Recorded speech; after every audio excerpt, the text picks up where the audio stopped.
오늘 정말 흥미로운 어쩌면 시장의 가장 큰 수수께끼 같은 회사를 하나 파헤쳐보려고 합니다. 바로 소사이어티 패스, 티커는 SOPA인데요. 이 회사를 보면 뭐랄까 엄청난 야망이랑 동시에 아주 심각한 위험 신호, 이 두 가지가 공존하고 있거든요. 네, 바로 이 문장이 소사이어티 패스를 딱 한마디로 정의하는 것 같아요. 한쪽에서는 우리는 동남아시아를 지배할 디지털 제국을 만들겠다, 이런 엄청난 꿈을 꾸고 있는데, 다른 한쪽에서는 재무제표를 딱 열어보면 위험 하고 아주 시끄럽게 경고음이 울리고 있는 거죠. 자, 일단 충격적인 숫자부터 한번 보시죠. 영업이익률이요. 와, 마이너스 143%입니다. 이게 무슨 뜻인지 감이 오시나요? 아주 쉽게 말해서 100원 벌려고 243원을 쓰고 있다는 얘기예요. 이건 뭐 밑빠진 독에 물 붓기죠. 심각한 출혈 상태라는 겁니다. 근데 여기서 끝이 아니에요. 곧바로 두 번째 빨간불이 딱 켜집니다. 바로 알트만 Z 점수라는 건데요. 이게 기업 파산 가능성을 예측하는 지표거든요. 근데 수치가 마이너스 5.16.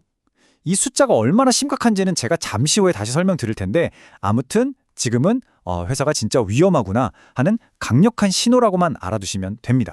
자, 그런데요. 바로 이 지점에서 이 이야기가 정말 재밌어집니다. 방금 우리가 본 그 끔찍한 숫자들이 있잖아요. 그런데도 불구하고 어떤 분석가들은 이 주식이 앞으로 600%나 오를 수 있다고 보고 있다는 겁니다. 아니, 대체 뭘 보고 이런 예측을 하는 걸까요? 정말 미스테리하죠? 네, 그래서 우리가 오늘 풀어봐야 할 핵심 미스터리가 바로 이겁니다. 이 회사는 과연 잿더미 속에서 부활할 불사조일까요? 아니면 투자자들을 유혹해서 파멸로 이끄는 뭐랄까 세이렌의 노래 같은 걸까요? 자, 그 답을 한번 찾아가 보죠.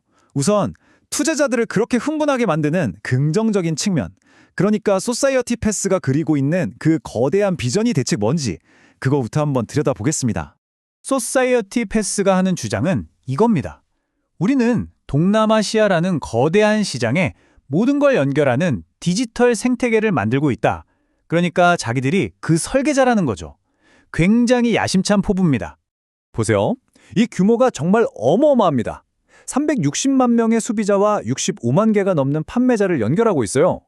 분야도 뭐 로열티, 미디어, 여행, 정말 다양하죠? 단순한 앱 하나가 아니라 말 그대로 거대한 생태계를 구축하고 있는 겁니다. 그럼 이걸 어떻게 하느냐? 핵심 전략이 바로 이 M&A입니다. 4단계로 딱 정리되는데요. 일단 괜찮은 디지털 회사를 사요. 그리고 그걸 자기들 생태계, 그러니까 소사이어티 포인트 프로그램에 딱 통합시키는 거죠. 그 다음에 잘 키워서 IPO, 즉 상장을 시켜서 가치를 확 키우고요. 그렇게 번 돈으로 또 다른 회사를 인수하면서 제국을 확장해 나가는 겁니다. 그리고 중요한 건 이게 그냥 우리 이렇게 할 겁니다 하는 계획에만 그친 게 아니라는 거예요. 실제로 투자자들을 와, 이거 진짜 되겠다 싶게 만든 성공 사례들이 나왔습니다. 바로 이런 것들이죠. 대표적인 게 두 가지인데요. 하나는 누사트립이라는 여행 플랫폼을 성공적으로 IPO 시킨 거고요. 또 하나는 TMG 소셜이라고 앞으로 엄청나게 클 걸로 예상되는 라이브 커머스 시장에 뛰어든 겁니다. 이런 성공 사례가 있으니까 사람들이 얘네 말만 하는 게 아니네 하고 신뢰를 갖게 되는 거죠. 자, 여기까지가 이 회사의 밝은 면, 즉 비전이었습니다. 하지만 이제 동전의 뒷면을 볼 시간입니다. 재무제표 뒤에 숨어있는 아주 차갑고 냉혹한 현실을 마주해야 합니다. 아까 잠깐 언급했던 알트만 Z 점수? 이거 잠깐만 짚고 넘어갈게요. 이걸 그냥 기업의 재무 건강검진표라고 생각하시면 쉬워요. 근데 점수가 1.8 밑으로 내려가면 위험구역이, 그러니까 뭐랄까 병원으로 치면 중환자실에 있는 상태라고 보는 거죠. 그런데 S소타 점수가 마이너스 5.16이었잖아요. 이제 이 수치가 얼마나 심각한지 확 와닿 아시죠? 자, 이 표를 보면 정말 할 말이 없어집니다. 회사의 재정 상태가 그냥 적나라하게 드러나거든요. 위에서부터 하나씩 볼까요? 알트만 Z 점수, 파산 위험 높음, 영업이익률 수익성 최악, 매출 심지어 줄고 있음, 실적은 예상치에 한참 못 미쳤죠. 뭐 하나 좋은 게 없습니다. 모든 지표가 그냥 위험 하고 소리치고 있는 거예요. 심지어 말이죠. 2024년 5월에는 나스닥에서 상장 폐지될까 봐 15대1 주식 병합까지 했습니다. 주식병합은 보통 주가가 너무 떨어져서 상장 유지 조건을 못 맞출 때 하는 정말 최후의 수단 같은 거거든요. 그만큼 상황이 안 좋았다는 걸 보여주는 거죠. 바로 이 지점입니다. 이 희망적인 기대와 암울한 현실이 정면으로 꽝 하고 부딪힌 사건이 있었어요. 2025년 12월 말 단 이틀 사이에 벌어진 일인데요. 정말 한편의 드라마 같았습니다.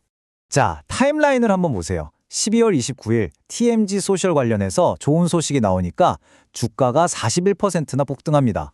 와, 이제 가는구나 싶었겠죠? 그런데 바로 다음 날 회사가 갑자기 300만 달러 유상증자를 발표해요. 그러자마자 주가는 26% 넘게 폭락하면서 전날 올랐던 걸 다 뱉어냅니다. 정말 하루 만에 천국과 지옥을 오간 거죠. 그러니까 여기서 우리가 질문을 던져봐야 하는 거예요. 이 유상증자, 과연 미래 사업을 위한 똑똑한 자금 조달이었을까요? 아니면 당장 돈이 없어서 급하게 손을 벌린 필사적인 외침이었을까요? 여러분은 어떻게 생각하세요? 결국 이 모든 상황을 종합해보면 투자자들 앞에는 완전히 다른 두 개의 미래가 놓여있는 셈입니다. 소사이어티 패스는 이 둘 중 하나의 길로 가게 되겠죠. 바로 이겁니다. 투자자의 딜레마. 왼쪽을 보면 긍정론이죠. 동남아 시장 잠재력 엄청나다. M&A 전략도 좋고 IPO 성공 사례도 있다. 아주 장밋빛 미래가 펼쳐져요. 근데 오른쪽 비관론을 보면 재무 상태 최악이다. 파산 위험 높다. 주주가치 희석된다. 이건 뭐 당장이라도 망할 것 같죠. 이 양극단의 시나리오 사이에서 투자자들은 고민할 수밖에 없는 겁니다. 그리고 분석가들의 목표 주가를 보면 이 괴리가 더 확연히 드러납니다. 주가가 폭락해서 지금 2달러 정도인데 평균 목표 주가는 22달러가 넘어요. 이게 무슨 뜻이냐면 10배 이상 오를 수 있다는 거잖아요. 이 엄청난 격차, 이게 바로 소사이어티 패스가 가진 기회와 위험의 크기를 동시에 보여주는 겁니다. 자, 이 모든 이야기를 관통하는 정말 딱 하나의 핵심적인 질문이 있습니다. 이 회사의 운명은 바로 여기에 달려있다고 해도 과언이 아니죠. 바로 이겁니다. 이 회사가 지금까지처럼 계속해서 다른 회사를 사들이는 인수 기계에 머무를 것인가? 아니면 인수한 회사들을 잘 엮어서 스스로 돈을 벌어들이는, 그러니까 수익성 있는 하나의 생태계로 거듭날 수 있을 것인가? 이 질문에 대한 답이 결국 소사이어티 패스의 미래를 결정하게 될 겁니다.